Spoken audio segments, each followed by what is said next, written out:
Eu acho que o Carlos Leone e o Modesto Carvalhosa para fazer a comissão.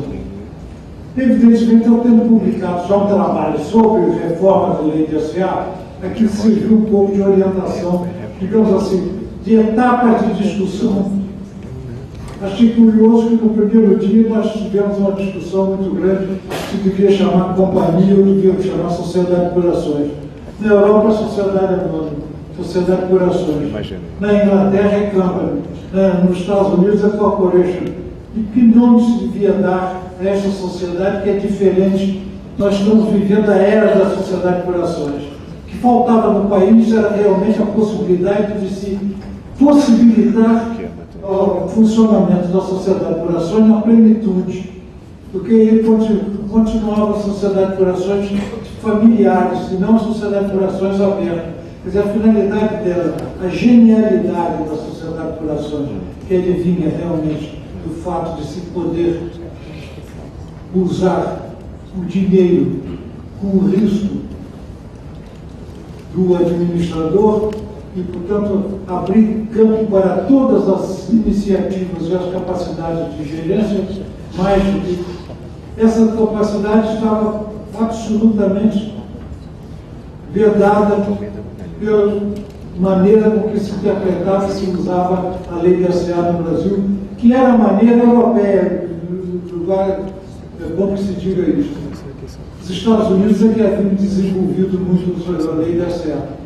Quando veio a designação eu tinha feito aquele trabalho que está publicado, o Zé Luiz e nós começamos a trabalhar. Achei graça que no primeiro dia nós ficamos discutindo se devia ser companhia SA, e o Carvalhosa foi para São Paulo, deu uma entrevista sobre várias coisas sobre a lei da SA, e disse, bom, nós não tínhamos discutido nada. Passamos praticamente um ano discutindo tudo. Às vezes à noite ele telefonava, dava vontade de responder. E eu telefonava para ele à noite também. Às vezes o que surgia, a gente colocava o texto e achava que podia surgir uma fraude. Então telefonava e disse, como é que a gente vai atender e prevenir a existência dessa fraude? Evidentemente, no dia seguinte se discutia e até nós chegarmos a uma conclusão. No fim, chegamos a essa conclusão. Foi lida, discutida por muita gente, e especialmente porque é uma coisa curiosa. O presidente houve uma reunião ministerial, o Mário Henrique Diniz, que era quem tinha designado a gente, e num determinado momento o ministro fez uma observação duvidosa sobre o fez que estava ali. E o presidente disse, não, você não leu o parágrafo que está a seguir. A primeira vez que o presidente lê projeto de lei, porque realmente isso não faz parte do sistema. Estou colocando isso apenas porque, na época, pouco depois, resolveram fazer uma revista sobre Zé Luiz Bulhões Pereira. Eu escrevi pedindo para fazer um texto. E eu escrevi um texto sobre o Zé Luiz, entendendo que ele era o maior advogado que eu tinha conhecido na minha vida, e que não sabia realmente que ele, das qualidades dele, etc. O Zé Luiz, pelo temperamento, proibiu a revista de fazer o geral sobre ele. Estou contando isso, que isso demonstra a fisionomia do Zé Luiz, sobretudo a humildade dele. Ele não tinha absolutamente a pretensão de resolver e fazer as coisas. Era realmente um homem, mas com uma densidade humana que eu nunca encontrei em ninguém. Capacidade de fazer o bem, de ajudar os outros, e sempre escondido. Ele ajudava e esquecia no dia seguinte. Acho que não encontrarei mais ninguém com as qualidades excepcionais que definiram o Bulhões Pereira a sua perspectiva. Muito obrigado.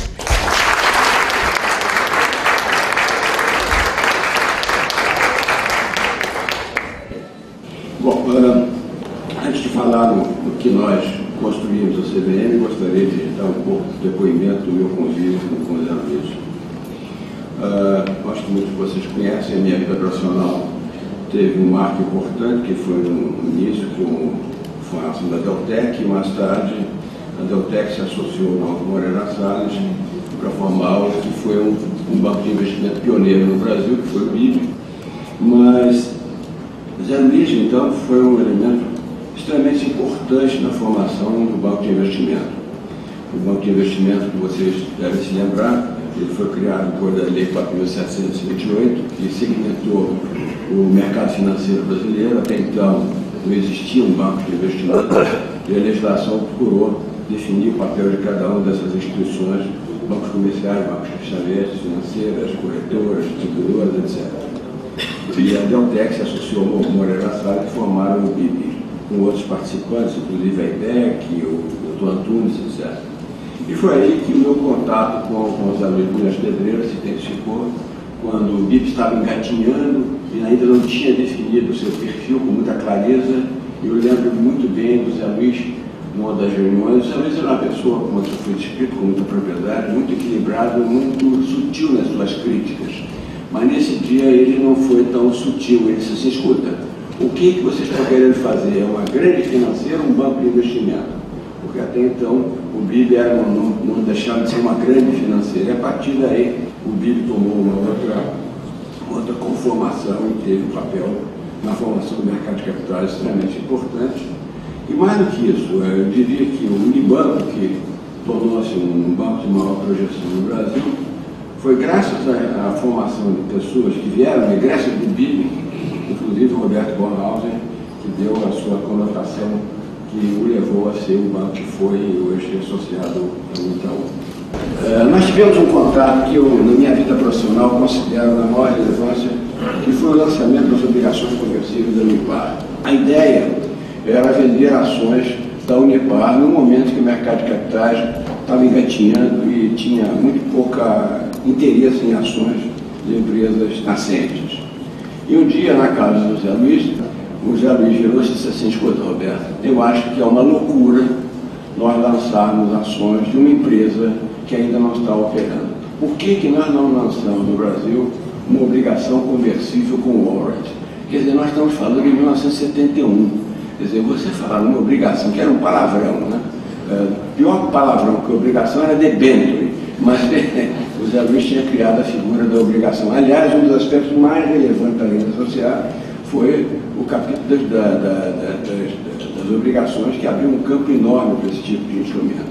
Então, a partir desse momento, nós passamos não mais a falar em abrir o capital da Unipar com ações e sim com obrigações conversíveis com warrant, que era um título que tinha duas características: você podia ser acionista ou você podia ser um detentor de dívidas. Se você quisesse, em determinado momento, você cortava o cupom e se transformava no acionista da companhia. Quer dizer, esse título foi lançado no mercado com muita suspeição. E eu me lembro que eu e o Zé Luiz fomos fazer visitas a grandes banqueiros, Amador Aguiar, Teodoro Quartim Barbosa, que nos olharam com muito ceticismo: isso não vai pegar.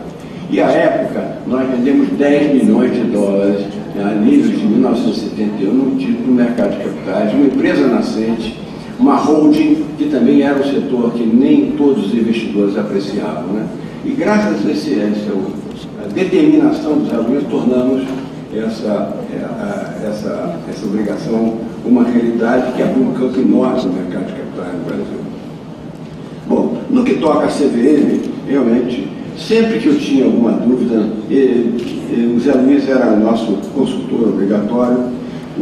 A escolha do Jorge Lário na formação da CVM foi também por certa inspiração do Zé Luiz. Eu disse: olha, Zé Luiz, eu vou formar esse colegiado da CVM com pessoas que supram as minhas deficiências, que são muitas, e eu gostaria de ter um advogado que tivesse acompanhado bem a discussão da lei das SA. A lei das SA, passado mais de 30 anos, ainda é